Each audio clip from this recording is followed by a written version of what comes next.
Hay un movimiento que atraviesa las 4 últimas décadas de la administración estadounidense, independientemente de cuál sea el partido gobernante. Una corriente ideológica que ha definido la política exterior del país tanto con republicanos como con demócratas. La que establece, entre otras cosas, que Estados Unidos debe mantener el predominio militar sin que nadie les haga sombra. Seguramente muchos de ustedes habrán oído hablar de los neocons. Lo que quizás no tengan tan claro es a quién nos referimos concretamente cuando hablamos de los neocons y sobre todo por qué tienen tanta relevancia. En este video les hablaremos de sus fundadores, de sus discípulos y de sus tesis, que han tenido una importancia decisiva en la construcción de la historia reciente. Antes de verlo, no se olviden de suscribirse y activar la campanita. ¿Por qué los neocons han llamado nuestra atención esta vez? Básicamente porque hace unas semanas se hizo viral en varios idiomas un artículo escrito por el economista estadounidense Jeffrey Sachs, en el que concluye que la guerra de Ucrania es la culminación de las 3 décadas de proyecto neoconservador. Una conclusión arriesgada y polémica en los tiempos que corren, cuyo autor puede ser tachado de prorruso antes de ser ni siquiera leído. Sin ahondar demasiado en su biografía, solo aclararemos que si tiene algo de prorruso, lo ha estado ocultando muy bien durante toda su carrera. Se trata de un profesor de la Universidad de Columbia que ha sido asesor de la ONU en los Objetivos del Milenio, incluido 2 veces en la lista de personas más influyentes del mundo de la revista Times, y también fue asesor económico del gobierno de Boris Yeltsin en la Rusia de los 90, aunque no es algo de lo que uno podría estar muy orgulloso, pero bueno, ese es otro tema. Según Sachs, Estados Unidos, con los neocons a la cabeza, están llevando a Europa a un nuevo desastre geopolítico del que el viejo continente, si fuera un poquito perspicaz, debería alejarse lo antes posible. Básicamente sostiene que la actual administración de Estados Unidos está dominada por los mismos neoconservadores que impulsaron las denominadas guerras de elección en Yugoslavia, Afganistán, Irak, Siria y Libia, y que son los mismos que han ido empujando a Rusia a invadir Ucrania. Y aquí me imagino que muchos se echarán las manos a la cabeza, pero ¿cómo le podemos quitar la responsabilidad a Rusia por la invasión? Tranquilícense, se puede denunciar esta guerra y tener claro quién la inició y a la vez analizar las razones que la detonaron y los que nos han llevado a donde estamos, que viene a ser con un pie al borde del abismo. Según Sachs, Estados Unidos buscó que estallara la guerra en Ucrania para expandir su hegemonía y Rusia entró en ella en parte para detener ese avance y en parte por sus propias pretensiones imperiales. Pero lo que nos interesa de su análisis es el papel que desempeñan los neoconservadores en todo ello. Veamos, los orígenes del movimiento neoconservador se remontan a la década de 1970 y en particular a 2 académicos, el politólogo de la Universidad de Chicago, Leo Strauss, y el historiador de la Universidad de Yale, Donald Kagan. Su tesis no tiene nada de complicado y puede reducirse a la idea de que Estados Unidos debe ejercer el dominio global político y militar y para ello pues vale todo, sembrar de bases militares el planeta, frenar a potencias emergentes y hasta iniciar toda guerra de elección que considere necesaria.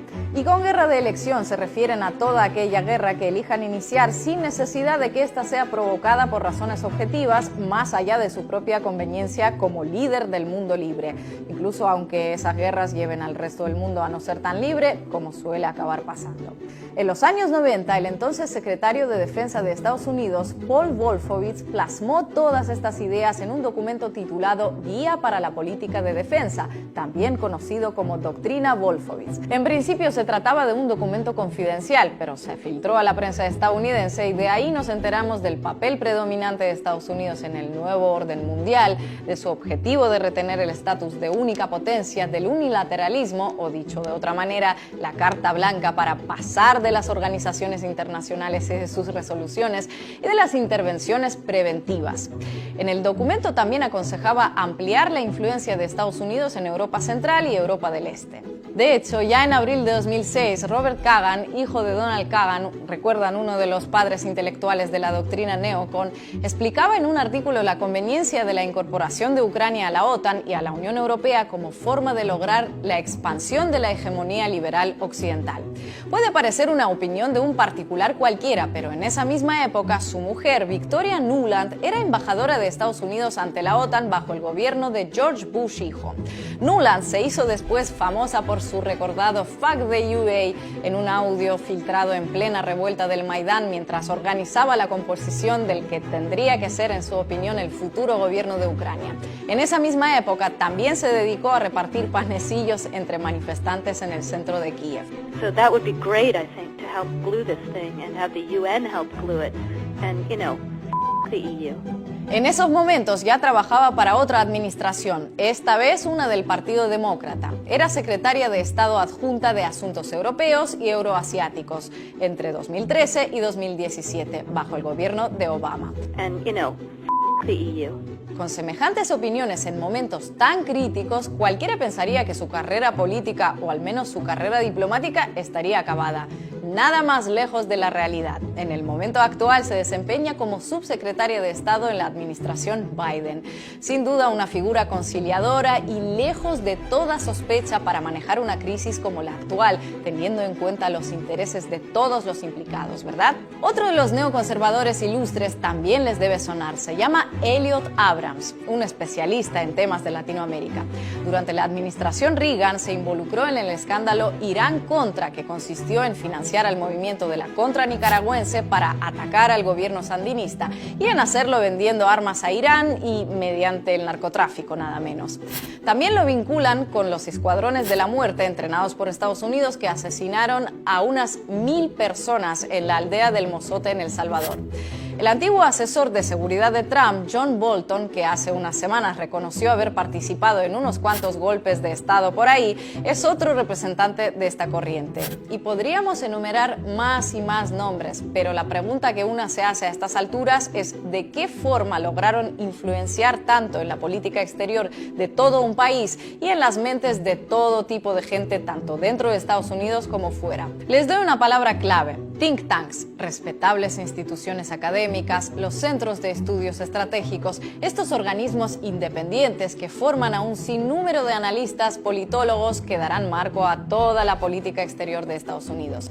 La Fundación para la Defensa de las Democracias, la Sociedad Henry Jackson, el Instituto Hudson, el Proyecto del Nuevo Siglo Americano, el Instituto para el Estudio de la Guerra y tal vez la más conocida, la NED, National Endowment for Democracy. En febrero pasado, pocas semanas antes de la invasión rusa a Ucrania, el portal Mint Press publicó una investigación en la que afirmó que la NED gastó unos $22 millones en financiar organizaciones juveniles de corte nacionalista y formar a políticos y medios afines a Estados Unidos en Ucrania, un país que el jefe de la NED bautizó como el premio gordo en Europa. Toda esta teoría evidentemente tendría muchísimo más peso si Rusia nunca hubiera invadido Ucrania, porque con la invasión cualquier información sobre el tema que no siga la narrativa imperante queda desacreditada como prorrusa y descalificada casi automáticamente. Pero el caso es que ni el movimiento neocon es algo que hayan inventado los partidarios de teorías de la conspiración, ni la guerra de Ucrania es la primera, ni la segunda, ni la tercera que se da con esta gente influyendo en las políticas del país más poderoso del mundo. Pueden tomarla en serio o no, eso es cosa suya. Nuestra tarea es contarla, porque como dijimos al principio, esta guerra tiene sus matices más allá de las dos narrativas de propaganda de guerra que tan de moda están en los medios y en las redes actualmente. Jeffrey Sachs concluye que los neocons van a salir perdedores de la guerra en Ucrania y lo compara con otras guerras como la de Irak o Afganistán. Si se nos permitiera disentir con él, diría que por el momento los únicos que salen ganando son precisamente los neocons.